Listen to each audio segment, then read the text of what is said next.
سنتورینی یونان رو دیدیم، سنتورینی مراکش هم دیدیم، حالا نوبت رسید به سنتورینی کشور تونس. این شهر سفید و آبی تونس که تاریخش برمیگرده به قرن 13 میلادی، یکی از زیباترین شهرهای تونسه و علاوه بر اون بغل شهر تاریخی کارتاژ قرار داره که اونا هم توی این ولاگ قراره ببینیم. کارتاژ یکی از بزرگترین امپراتوری‌ها بوده، رقیب امپراتوری روم بوده و تسلط داشته به حوزه مدیترانه. بریم راجع به این امپراتوری و آثارش یاد بگیریم و همچنین آثار رومی که بعدش اومد اینجا و اینجا رو کرد پایتخت قلمرو رومیا توی آفریقای شمالی یاد بگیریم و با هم دیگه ببینیم. من نیکا هستم، من حسین، از کانال پرشین اکسپلوررز. با ما همراه باشید. ما تونسیم برسیم به کشور تونس. خوش اومدید به تونس، به قصر رومی قلمرو آفریقای شمالیمون خوش آمدید. چه لختی. توی این قبرستون فرزندانشون رو در راه این خدا قربانی میکردن و اینجا خاک میکردن. این قسمتش خیلی برام جالب بود چون که گفتش که سلامتی نوش.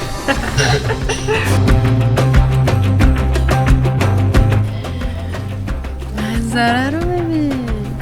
قالوني بنيا ضايع ولا ومالي مكان.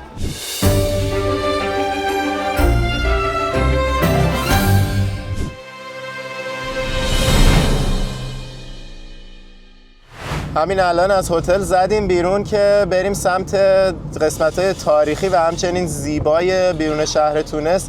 این آقا what's your name؟ انیس. هلو آقا انیس که خیلی جالب بود، دیروز ما رو رسوند به یکی از مقصدامون. دقیقاً امروز تا از هتل اومدیم بیرون دیدیم که داره با تاکسیش رد میشه و دوباره همین ماشین گرفتیم که بریم سمت مقصدای امروز. منم که طبق معمول دارم استوری اینستا رو میذارم که اگه پیج اینستامون هم ندارین پیشنهاد میکنم دنبال کنین برای اینکه به صورت همزمان با ما همسفر شید.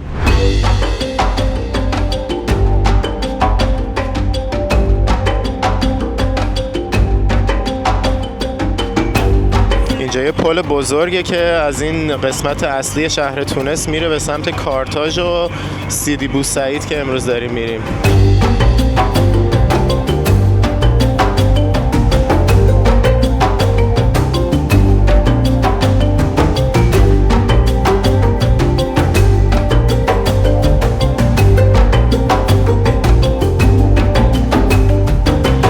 اومدیم معبد بونی که به زودی راجع بهش توضیح میدیم. بلیت ورودیشو گرفتیم، نفری 12 دینار شد که برای هر 3 تا آثار باستانی این منطقه هست که حدوداً نفری $4 میشه.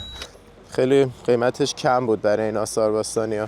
خب ببینم که چه کلاهی و چه جکت خوشگلی پوشیدی. قضیه‌شو یه توضیح بده برای بینندگان.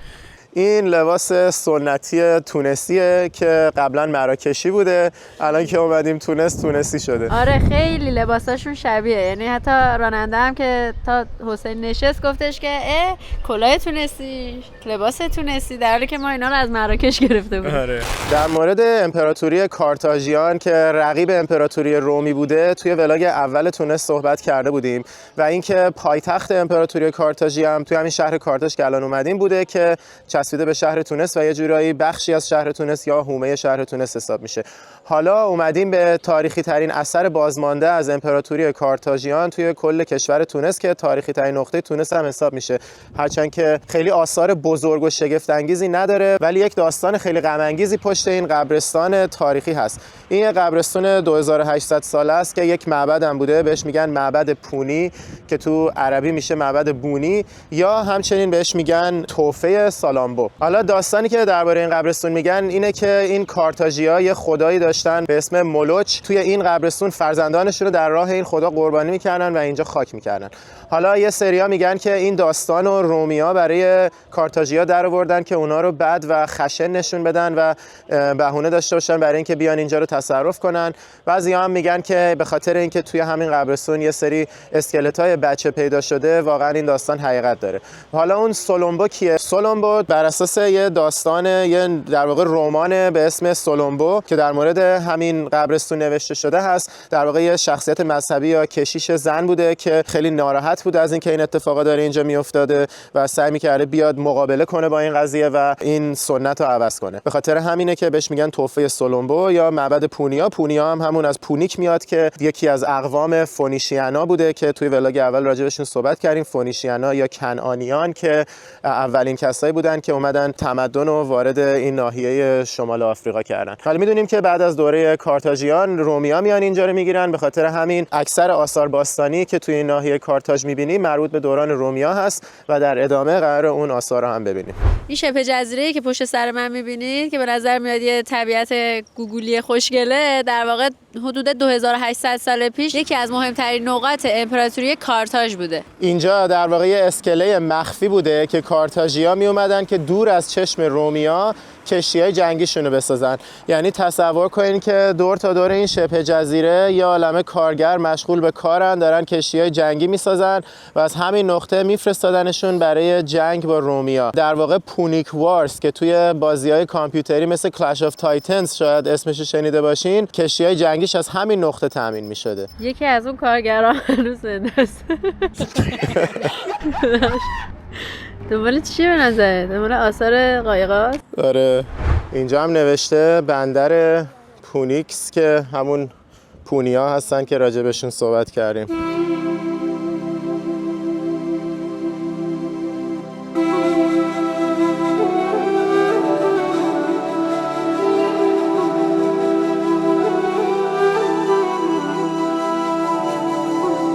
این هم از قایقای جنگی که اون زمان می ساختن. الان آثارش رو میتونید اینجا ببینید، بازمانده های قایقه. هشتگ اطلاعات غلط. اشتباهات چی زدی؟ چه اسکله با صفاییه. اینجا هم یه سری موزاییک‌های رومی که توی ولاگ اول توی موزه دیدیم. البته اینا خب چیزن دیگه، آثار باستانی نیستن، مثل اونا کپی سازی شدن. پیشنهاد میکنم ولاگ اول تونس رو ببینین، چون اون موزاییک‌های رومی واقعا چیز خاصی بود. یعنی شبیهش رو هیچ جای دنیا ندیده بودیم، حتی تو خود روم و کشورهای اروپایی.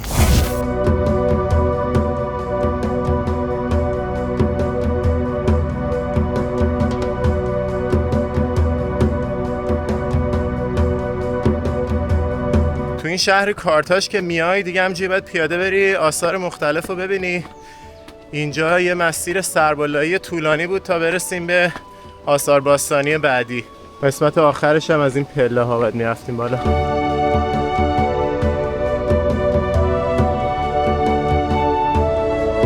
کلیسای سنت لوئیسه که اومدن وسط آثار باستانی ساختنش، ولی خیلی قدیمی نیست، مال قرن 19 اینجا نقشه آثار باستانی کارتاژ نشون داده.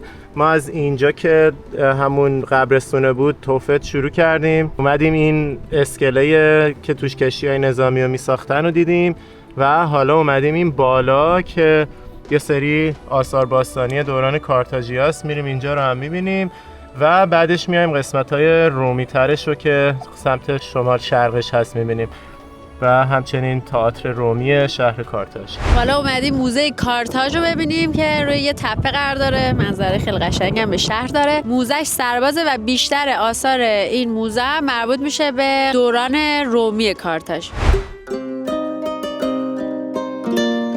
به به منظره رو.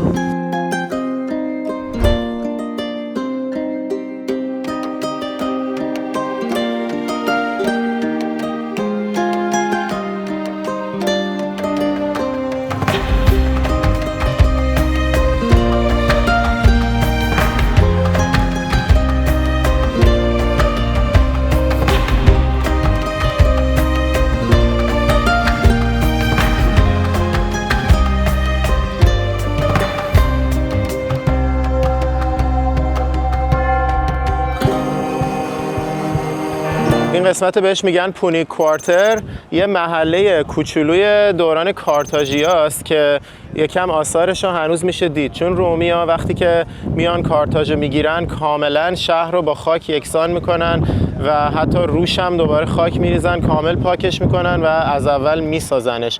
به خاطر همین خیلی آثار کمی از دوران کارتاژیا اینجا مونده. این یه محله‌ای که مونده توی این موزه خیلی ارزشمنده، به خاطر اینکه تا یه حدی بافت شهری اون زمان نشون میده. اینجا یه مجموعه از خونه‌های کوچولوی 75 متری بوده تو نقاط مختلف این محله کوچولویی که می‌بینیم و بینابینش راهرو و پله و اینجور چیزاست که محل گذر آدما بوده که توی محله راه برن و به خونه‌هاشون برسن.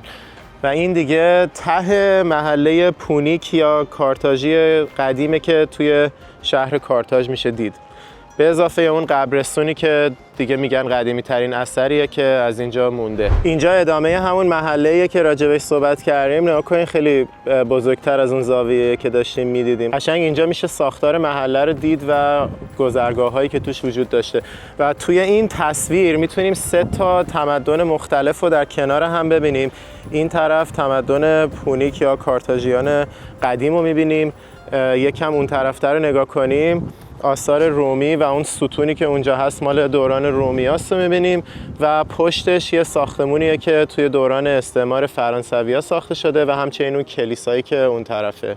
و البته درباره 3 تا تمدن صحبت کردم. نکته جالبش اینجاست که دقیقاً پشت صحنه هم می‌تونیم ساختار مدرن‌تر شهر رو ببینیم که از همینجا چشم انداز داره که البته بخش زیادیش مربوط میشه به همون دوران استعمار فرانسوی‌ها.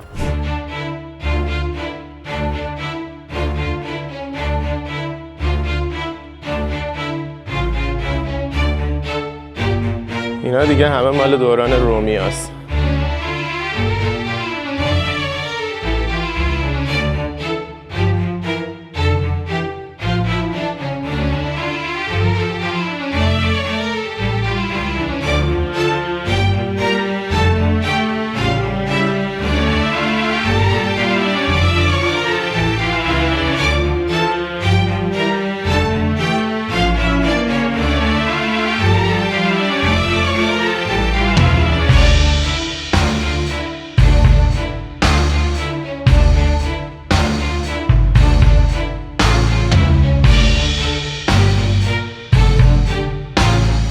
توقف بعدی آمفی‌تئاتر رومیه.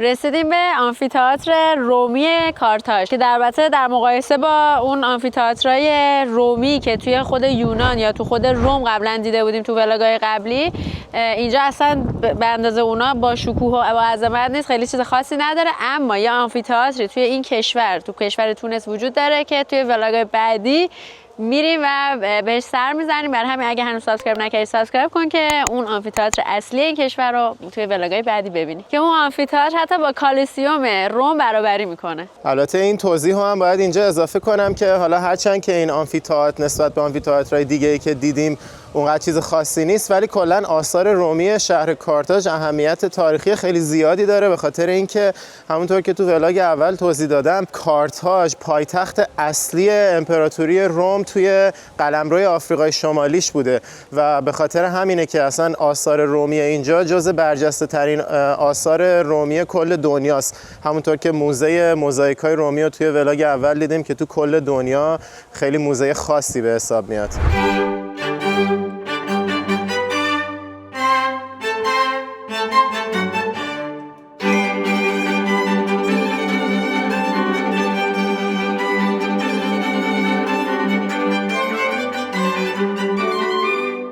حالا رسیدیم به منطقه ویلاهای رومی یا منازل رومی. تمام درایی که می‌بینین درای ویلاهای رومی، احتمالاً پولدارای اون زمان بوده.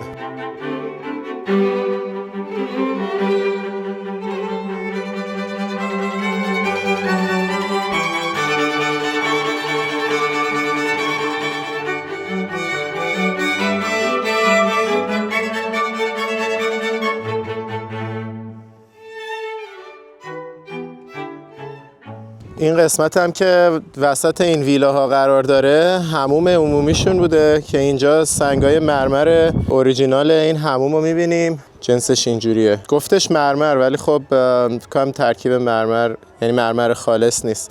اینجا هم چاهیه که ازش آب این حموم تامین می شده. این طرف یه سری موزاییکای رومی اوریجینال رو می‌بینیم که هنوز روی زمینه، اونایی که اصل موزاییکای رومی رو توی موزه‌اش توی ولاگ قبل دیدیم. ساختمان بزرگتری که اون طرف می‌بینیم قصر شاه بوده. کینگ آدریانوی رومی اونجا بوده قصرش. کلا این منطقه ویلاها گفتم که اشرافی‌ها و پولدارا توش بودن.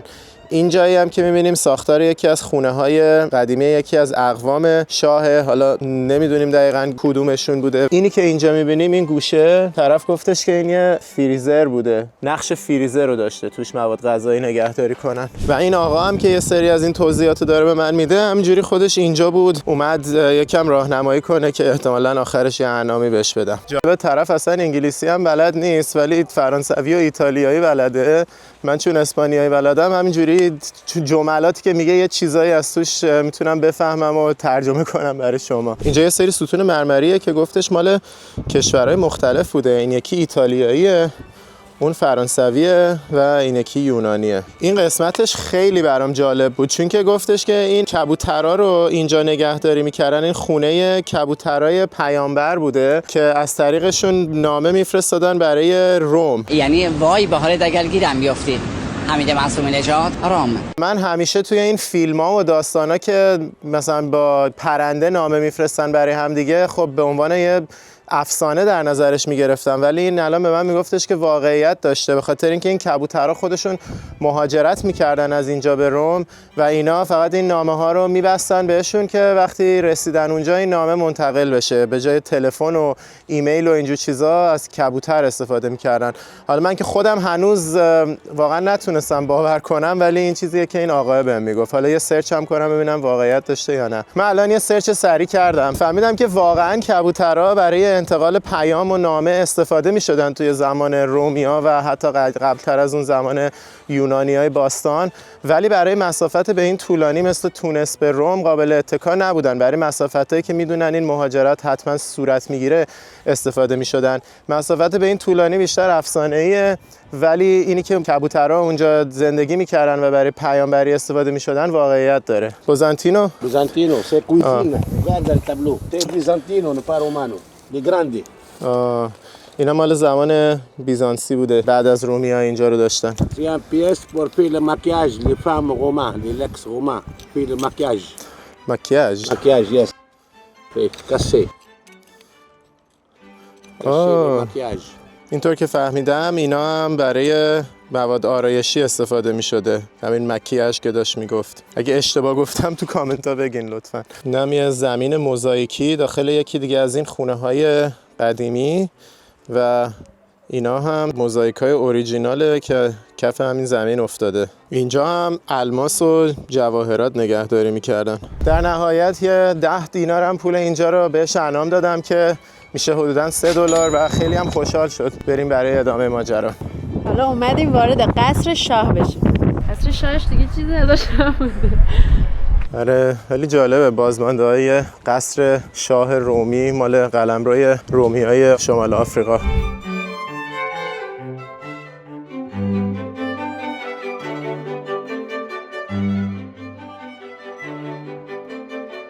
خب این قدیمی نیست، این واقعا پرچم برزیل اینجا. قدیمی نیست؟ این قدیمی نیست، اینا قدیمیه، اینا موزاییکای رومیه. اینا اوریجیناله. باحال آب میریزه روش که مشخص شه. اینا هم موزاییکای اوریجینال دیگه که همه کف زمینای همین قصرن. جالبه که میتونیم همینجوری بیایم روشون راه بریم. آبم میریزه که برامون قشنگ مشخص بشه رنگش. قناریه. آره.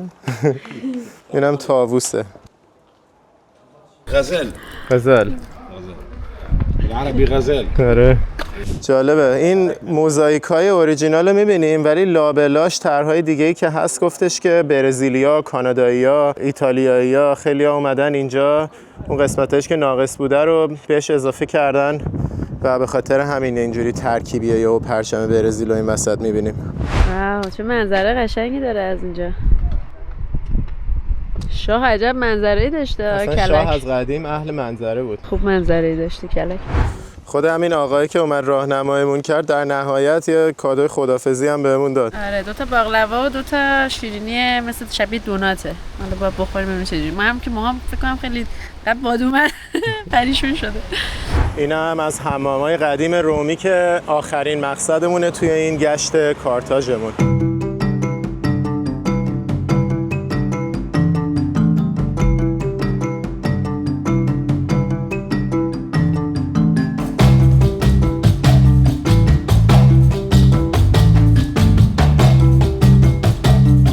رسیدیم به بازمانده های حمام عمومی رومی.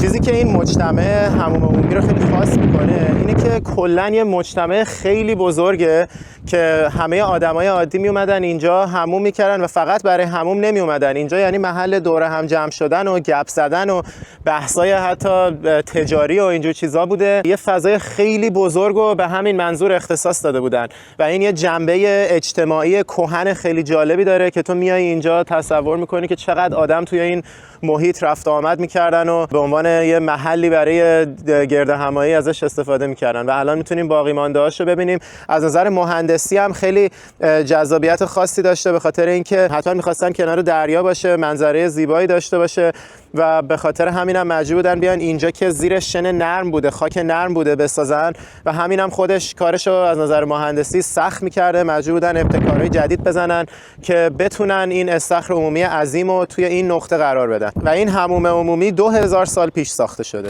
ضمناً این بلیتی که ما اولش خریدیم تمام این آثار باستانی کارتاژ رو میتونستیم باش وارد شیم، یعنی همون $4 که اولش دادیم تمام این چیزایی که الان دیدیم رو پوشش داد.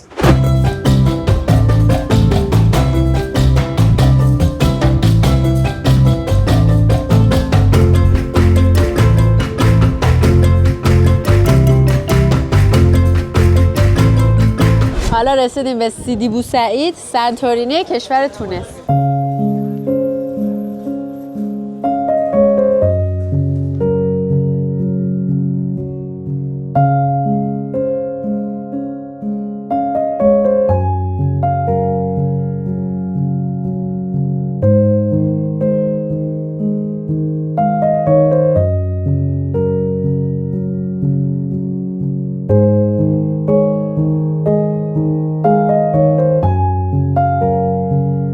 چه شیرینی پزی معروفیه، داره پیراشکی درست میکنه، ملت هم صف بستن همه.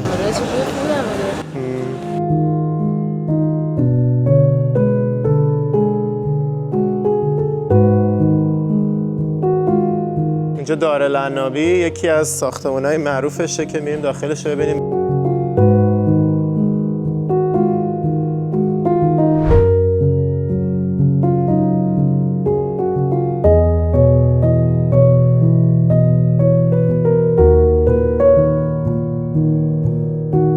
اینجا یه عمارت اشرافی سنتیه که توی همین قسمت سنتورینی هم قرار داره و الان شده موزه و متعلق بوده به خانواده عنابی. این خانواده عنابی یه خانواده خیلی پولداری بودن که این قصری که توی قرن 17 هم ساخته شده بوده رو خریدن و کلی به طرحش اضافه کردن، با طرح سنتی این شهر که سفید و آبیه هماهنگش کردن و تبدیلش کردن به یه عمارتی برای تابستونا که بتونن از آب و هوای گرم فرار کنن و بیان اینجا که نسیم ساحلی و مدیترانه‌ای بهش میرسه.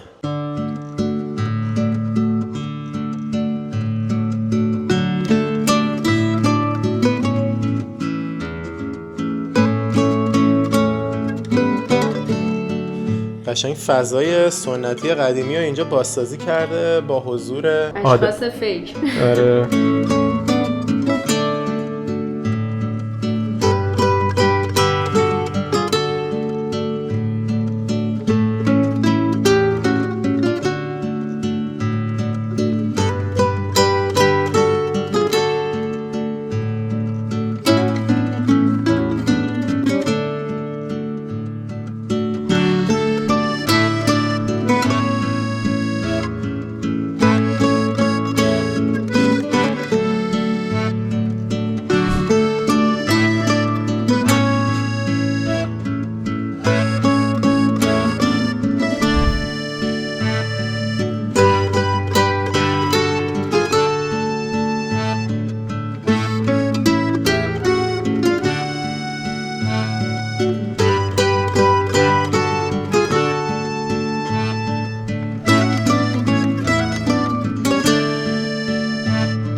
بهمون چایی هم دادن. به به، چایی با گلاب.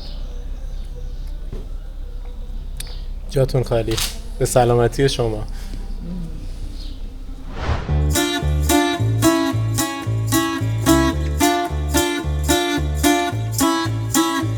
ببریم بالا.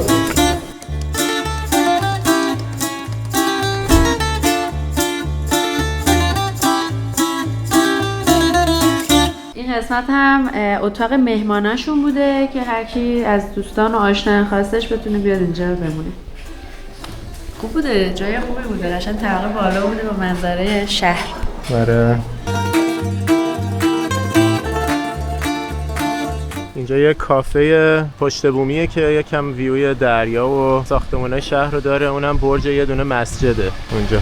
ما این رستوران رو انتخاب کردیم برای ناهار امروز، خاطر که ریویوش بهتر از اون یکی بود.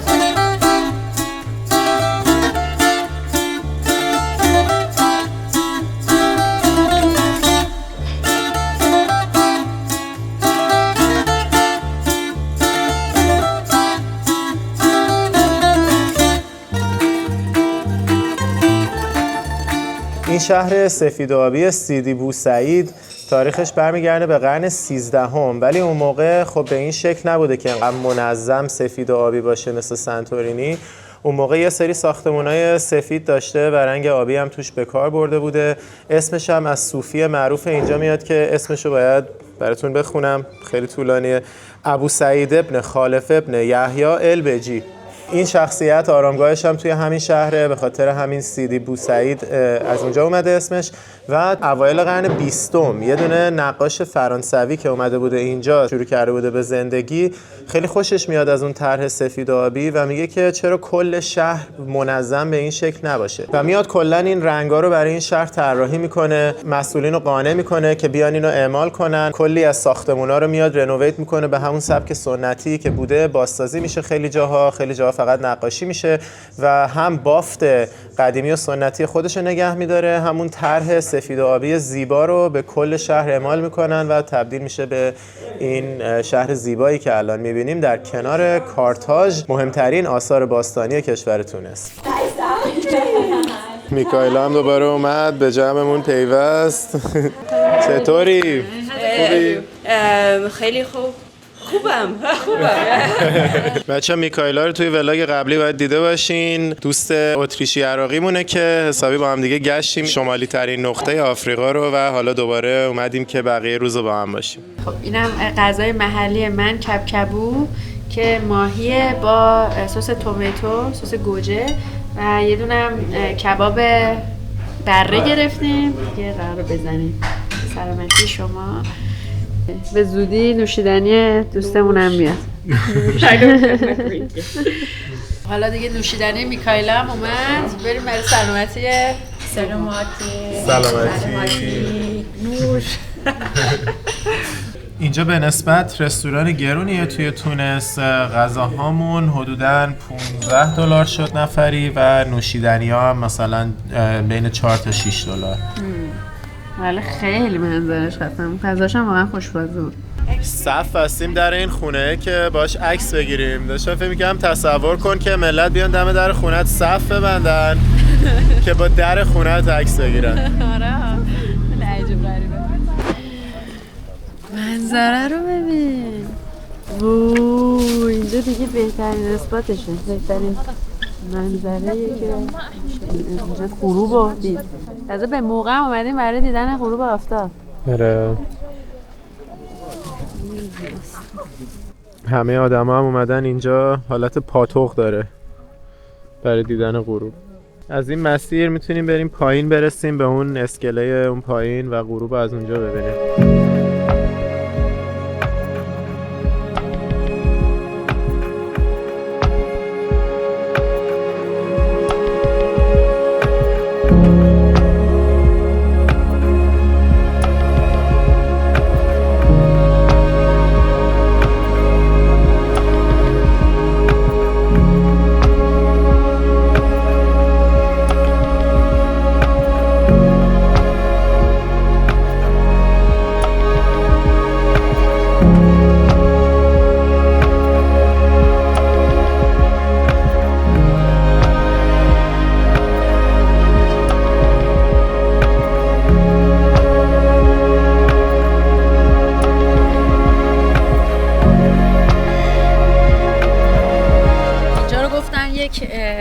خیلی سیکه، یعنی خیلی خفن آمریکایی‌ها.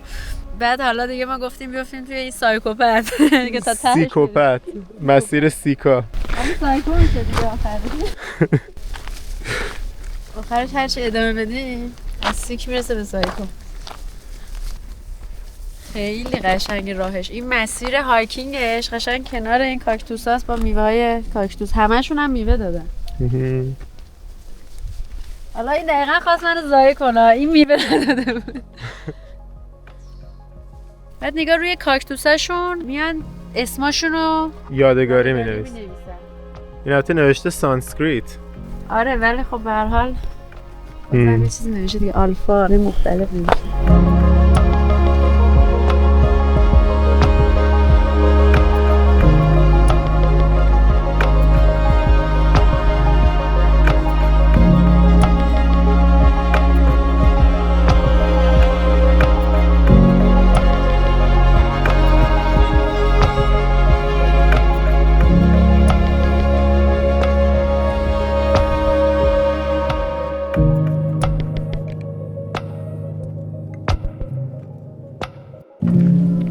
ببین اینجا چه شلوغ‌تر شد دم غروب.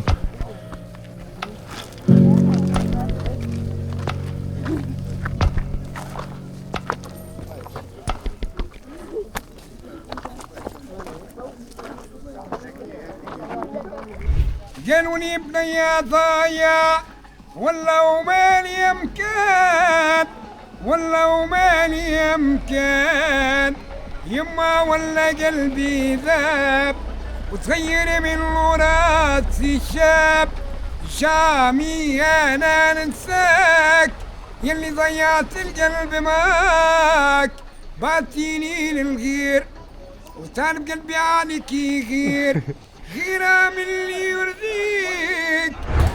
شیرینی معروف اینجا اسمش هست بامبالونی. ما هم اومدیم بگیریم. بامبالونی سکر با شکره.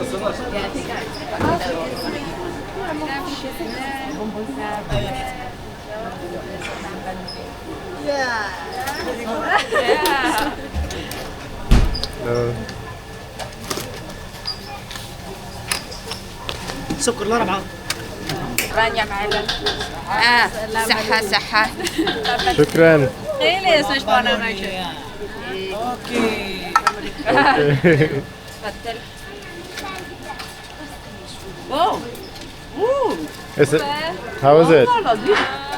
Tasty. It's not hot? No, it's not hot. It's okay. So yeah, you're so Yeah, it's really good. انگار نون بربری تازه رو زده باشی تو شکر. بزن چیرز. سلامتی. سلامت. سلامتی.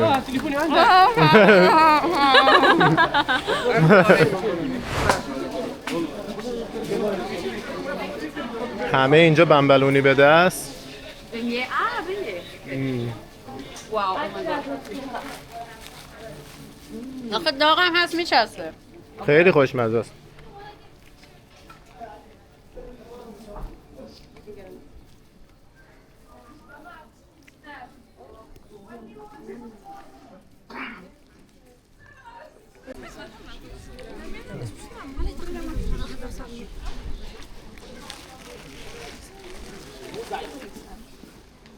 You should see me eating Persian food. Then I'm all the time yum yum yum yum yum yum. Even before I start eating it, I see saffron rice. I see kebab kubide. I'm like yum yum yum. But which one is your favorite food? The Persian food. I would say kebab kubide for life. کباب کوبیده. How about this food? And with the tochme mor. Fesenjan. Fesenjan. Yeah, a lot of people say fesenjan. But it has to. But my favorite is But Rome sabzi is also. Rome sabzi has to be good. I think. It has to be, yeah. I love sabzi, but it's not always good. But also, fesenjan is very tricky. Very good. یکم راجع به غذای ایرانی گپ زدین دوستمون. اینو نگاه. خیلی رندوم اینجا چگوارا گذاشته. از اون بچه جامائیکا هم اینجا. آره. یاد کوبا افتادم. سلام علیکم. این هم قهوه بن رحیم. پایین این قسمت بازارا و خونه های بوسعید که خیلی قهوه فروشی معروفیه، کافه معروفیه، اومدیم قهوه بگیریم. من و حسین لاته پستمون رو گرفتیم و میکائیل هم که کاپوچینو گرفت. I have to say I approve, you know. تایید شده است. تایید شده است. سلامتی. سلامت. خوشگله با روز دیزاینش کرده. آقا این راهنمامون رو ریاد و بار سوم دیدیمش. توی ولاگ اول ما رو برد یه واکینگ تور پیاده روی شهر تونس رو بهمون نشون داد. با هم آشنا شدیم، ما با میکائیلا دوست شدیم. خلاص خیلی بچه باحال و با مرامیه. آره. یا اتفاقی اینجا دیدیمش. دیگه مجبوریم از میکائیلای خوبمون دوست داشتنیمون خدافظی کنیم. We're gonna miss you. Gonna miss you too. خدافظ. Khoda Hafiz. See you in Austria or wherever Really around enjoy the world. your energy. Yeah, we're a good group. Yeah. How do you say group in Farsi? گروه. Group. We were a good group. A group. A group. گروه خوب. گروه خوبی بودیم. So nice to meet you. Inshallah, not for sure. No, inshallah, for sure. All right. Khoda Hafiz. Wait, and you don't say Khoda Hafiz. What's the other one that you taught me? بدرود. Bedrood. We all have the asli, the original Farsi. Original Okay. All right. Take care. You said money can't buy happiness. Habibi, come to billionaire. ببینیم امشب که شب جمعه است بیلیونر که یکی از کلابای اینجاست چه خبره. قراره لایو میوزیک هم داشته باشه. بریم ببینیم چی داره.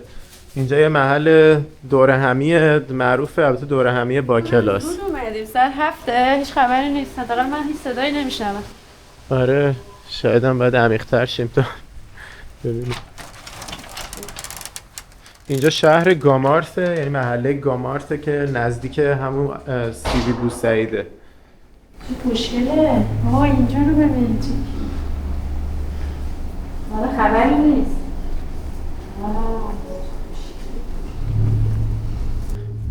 خیلی خلوته هنوز. آخه من عکساشو دیدم تو روزم پر آدم بود. شاید فقط روزاست و آخر شبا. اینم فضاش چشم انداز آبم داره. عکساشو ببینی تو روز خیلی شلوغه، تو شبم خیلی شلوغه. من فقط موندم چرا بین روز و آخر شب اومدیم هیچکی نیست.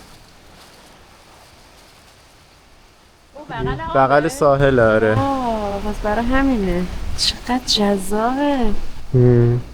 یا فردا صبح که اگه کار میکنیم من بیام اینجا. نمیخوای بیایم اینجا؟ آره شهر دیگه داری میبینی. آره کف آبم نوشته بیلیونر. پاک بیسیمه بیلیونر.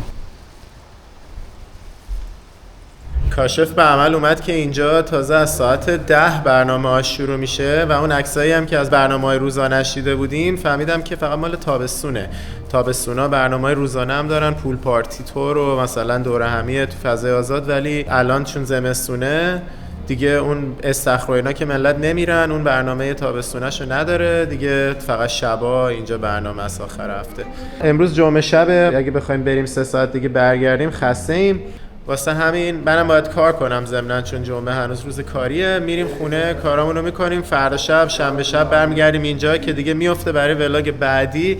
اگه دوست دارین اینجا رو هم علاوه بر تمام چیزای جالبی که قراره تو ولاگ بعد ببینین سابسکرایب کنین و توی ولاگ بعدی هم با ما همراه باشید.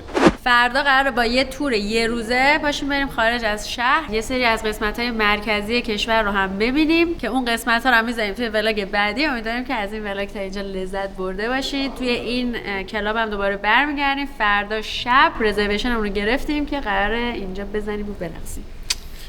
با ما همراه باشید در ولاگ‌های بعدی تونس. تا ولاگ بعد. بدرود. بدرود.